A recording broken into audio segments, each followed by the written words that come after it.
दोस्तों मैं आशा करता हूँ कि आप लोग को प्रश्नावली 4 अच्छे से समझ में आ गया होगा। अब हम प्रश्नावली 5 को समझने की कोशिश करते हैं। प्रश्नावली 5 का पहला क्वेश्चन क्या दिया है, वर्ग समीकरण बनाइए जिनके मूलों के योगफल व गुणनफल निम्नलिखित हैं। इसमें हमें मूलों का योगफल दिया है और मूलों का गुणनफल भी दिया है, लेकिन हमें एक वर्ग समीकरण बनाना है। तो वर्ग समीकरण बनाने के लिए एक सूत्र होता है, क्या है, एक्स स्क्वायर माइनस मूलों का योगफल एक्स प्लस मूलों का गुणनफल। ठीक है दोस्तों, तो हम पहले क्वेश्चन को बनाना स्टार्ट करते हैं।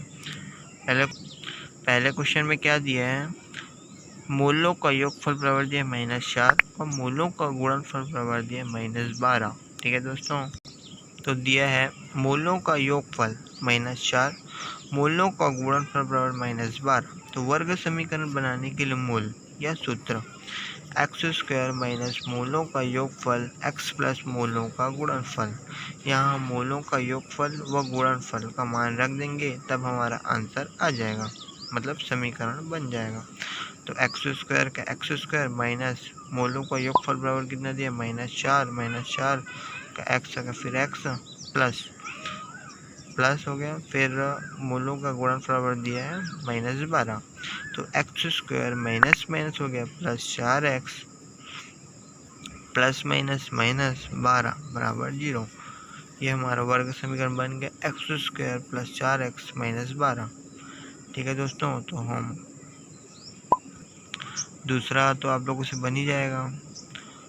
पहले जैसे बनने को आपका सभी क्वेश्चन बन जाएगा, लेकिन मैं फिर भी आपको बता रहा हूँ, दूसरा आप लोग बनाने की कोशिश करना। अब हम तीसरे को देखते हैं। तीसरे में क्या दिया है, मूलों का योगफल बराबर दिया है 2 करनी 7 व मूलों का गुणनफल दिया है गुणनफल बराबर 8। ठीक है दोस्तों, तो दिया है मूलों का योगफल 2 करनी 7, मूलों का गुणनफल बराबर दिया है 8। वर्ग समीकरण बनाने के लिए मूल कह सकते हैं या सूत्र एक्स स्क्वायर माइनस मूलों का योगफल एक्स प्लस मूलों का गुणनफल। तो यहाँ पर एक्स स्क्वायर का हो गया एक्स स्क्वायर माइनस का माइनस, मूलों का योगफल बराबर दिया है 2 करनी 7 एक्स का एक्स प्लस मूलों का गुणनफल दिया है 8। ठीक है दोस्तों, वर्ग समीकरण एक्स स्क्वायर माइनस 2 करनी 7 एक्स प्लस 8, ये हो जाएगा हमारा वर्ग समीकरण, यहाँ पर बन जाएगा। ठीक है दोस्तों, अब हम चौथे क्वेश्चन को देखते हैं। चौथे क्वेश्चन में क्या दिया है, मूलों का योगफल बराबर दिया 4/9, मूलों का गुणनफल बराबर दिया 1। ठीक है दोस्तों, तो दिया है मूलों का योगफल बराबर 4/9, मूलों का गुणनफल बराबर दिया 1। वर्ग समीकरण बनाने के लिए मूल एक्स स्क्वायर माइनस मूलों का योगफल एक्स प्लस मूलों का गुणनफल, एक्स स्क्वायर की जगह एक्स स्क्वायर माइनस मूलों का योगफल बराबर दिया 4/9, तो 4/9 एक्स का एक्स प्लस 1 बराबर 0। तो यहाँ 9 का हम दोनों के साथ गुणा तो कर सकते हैं, तो 9x स्क्वायर फिर 9 हट जाएगा तो -4x, 9 1 कम 9। तो यहाँ हमारा वर्ग समीकरण बन गया 9x square minus 4x minus 9। ठीक है दोस्तों, आई होप आपको समझ में आ गया होगा। अगर आपको समझ में नहीं आया होगा तो आप हमें बताना, हम आपको अच्छे से अच्छे समझाने की कोशिश करेंगे। ठीक है दोस्तों, आप लोग घर पे रहना, सुरक्षित रहना। ठीक है दोस्तों, अब हम दूसरा क्वेश्चन देखते हैं। दूसरा क्वेश्चन में हमें बोला है कि वर्ग समीकरण बनाइए जिनके मूल निम्नलिखित हैं। दोस्तों यहाँ पास हमें वर्ग समीकरण बनाना है और मूल दिए गए हैं। आइए दोस्तों मैं आपको इस क्वेश्चन को बताती हूँ। दोस्तों सबसे पहले ध्यान देने वाली बात यह है कि वर्ग समीकरण के हमेशा 2 मूल होते हैं, 2 ही मूल होते हैं जिन्हें अल्फा और बीटा से प्रदर्शित किया जाता है।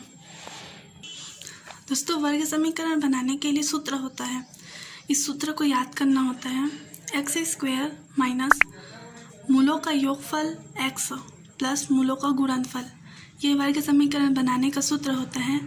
मूल 2 होते हैं दोस्तों, और इन मूलों को अल्फा और बीटा से प्रदर्शित किया जाता है। तो मूलों का योगफल है, इसीलिए यहाँ पर प्लस चिन्ह लगाए हैं, अल्फा प्लस बीटा, और एक्स प्लस मूलों का गुणनफल, तो अल्फा गुणित बीटा बराबर 0।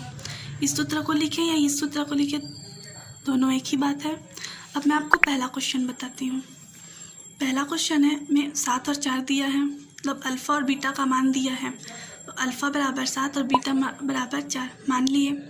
वर्ग समीकरण बनाने का सूत्र है x square minus alpha plus beta x plus alpha गुणित बीटा बराबर 0।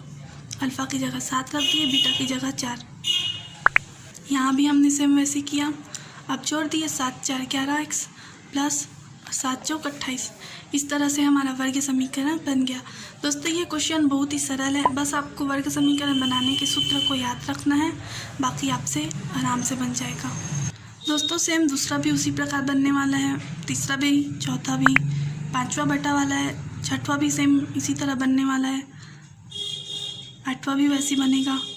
तो पांचवा और सातवां बटा वाला है तो मैं आपको एक बटा वाला बता देती हूँ, और नौवां और 10वां करनी वाला है तो एक करनी वाला बता देती हूँ। दोस्तों देखिए, अल्फ़ा बराबर 4/5 माने और बीटा बराबर -3/5, ये पांचवा क्वेश्चन है। अब हमें वर्ग समीकरण का सूत्र रखना है x square minus alpha plus beta x plus alpha गुणित बीटा। अब देखिए दोस्तों, अल्फ़ा की जगह हम 4/5 रखे हैं और बीटा की जगह -3/5। बीटा माइनस में है इसीलिए छोटा कोष्टक लगाए। अब छोटा कोष्टक लगा नहीं सकते थे इसीलिए बड़ा कोष्टक लगाए। एक्स लिखे प्लस अल्फ़ा की जगह 4/5 और बीटा की जगह -3/5 हो गया दोस्तों। अब इसको हल किए तो प्लस माइनस माइनस हो गया और ये छोटा कोष्टक मंझला कोष्टक हट गया, छोटा कोष्टक लग गया। और यहाँ गुणा का ऊपर के साथ ऊपर गुणा होता है, नीचे के साथ नीचे का गुणा। तो 4 दिया 12, तो -12 आएगा और 5 पंचे 25। अब हर समान है इसीलिए एक बार लिख दिए। 4 में 3 को घटाए तो 1 आ गया। 1/5x plus minus 12/25। अब क्या, कोष्टक हटा दिए, x square minus 1/5x plus minus 12/25 बराबर 0। ये इस तरह से हमारा वर्ग समीकरण प्राप्त हो गया। ठीक इसी तरह दोस्तों 7वां क्वेश्चन भी बनेगा, आप बनाइएगा। यदि आपसे बनाने की कोशिश करिएगा, यदि आपसे नहीं बनेगा तो बताइएगा कमेंट बॉक्स में, हम आपको उसको बताएंगे। अब मैं आपको 9वां क्वेश्चन बताती हूँ। देखिए दोस्तों, अल्फ़ा बराबर -3/7 और बीटा बराबर करनी 3 + 7 और अल्फ़ा बराबर करनी 3 - 7। हमें वर्ग समीकरण का सूत्र रखना है x square minus alpha plus beta x और अल्फ़ा गुणित बीटा बराबर 0। अल्फ़ा का मान करनी 3 - 7, बीटा का मान करनी 3 + 7। फिर वैसे ही अल्फ़ा की जगह और बीटा की जगह मान रख दिए। अब चूँकि यहाँ प्लस करना है तो प्लस के लिए कुछ नहीं होता, इसीलिए कोष्टक को हटा दिया और प्लस का चिन्ह लगा दिए। और यहाँ पर गुणा करना है इसीलिए एक संख्या को लिए करनी 3 का गुणा करनी 3 + 7 के साथ और -7 का गुणा फिर करनी 3 + 7 के साथ। यहाँ पर +7 और -7 कट जाएगा और 1 और 1 2 करनी 3। यहाँ कुछ नहीं है तो 1 है, यहाँ भी कुछ नहीं है तो 1 है और 1 को जोड़ेंगे तो 2 आ जाएगा। एक्स लिख दिए प्लस करनी 3 का करनी 3 के साथ गुणा करेंगे तो 3 आएगा। करनी 3 का 7 के साथ गुणा करेंगे तो यहाँ 7 का यहाँ पास गुणा होगा, यहाँ कुछ नहीं है तो 1 है तो 1 7 7 और करनी 3 लिखा जाएगा। ये माइनस प्लस माइनस माइनस, फिर 7 का करनी 3 के साथ गुणा करेंगे तो 7 × 7 करनी 3 लिखा गया। प्लस माइनस माइनस 7 7 49 बराबर 0। एक्स स्क्वायर वैसे ही लिखा गया, -2 करनी 3x, फिर +7 करनी 3 और -7 करनी 3 प्लस माइनस होने के कारण सेम चिन्ह होने के कारण कट गया। 49 में 3 को घटाए तो 46 आ गया। बड़ी संख्या के सामने माइनस है इसीलिए माइनस। इस तरह हमें वर्ग समीकरण प्राप्त हो गया। एक्स स्क्वायर -2 करनी 3x -46 बराबर 0। हम आशा। अब दोस्तों आप तीसरा क्वेश्चन देखिए। हेलो गाइस, तो अब हम प्रश्न तीसरा देखते हैं। क्वेश्चन नंबर 3 में हमें कहा गया है निम्नलिखित वर्ग द्विघात समीकरणों के मूलों का योगफल व गुणनफल ज्ञात कीजिए।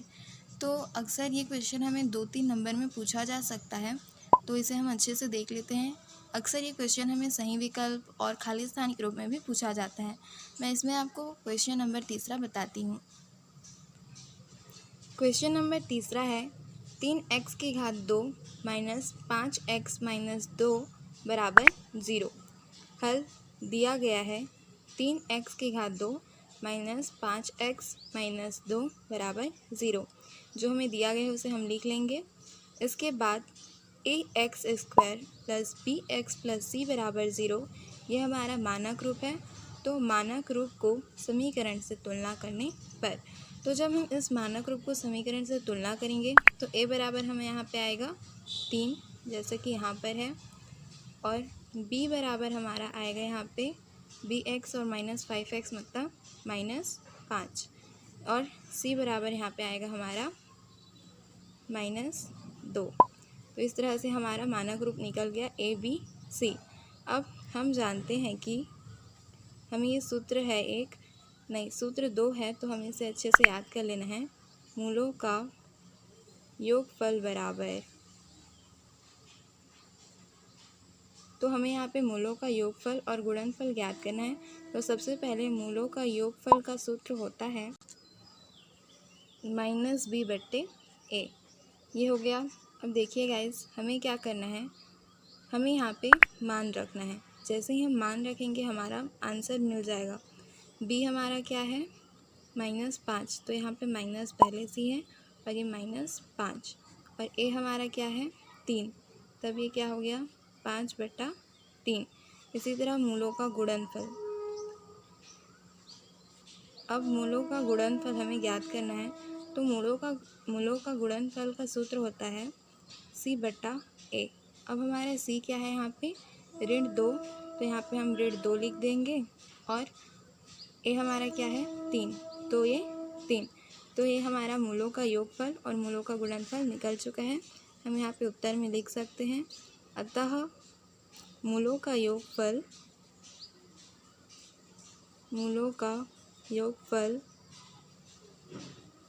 बराबर 5/3 व गुणनफल बराबर -2/3 होगा। तो आप इसे अच्छे से समझ लीजिए, ताकि एग्ज़ाम में आपको ये आसानी से आ जाए और आपका 2-3 नंबर ईज़िली बन जाएगा। Thank you very much.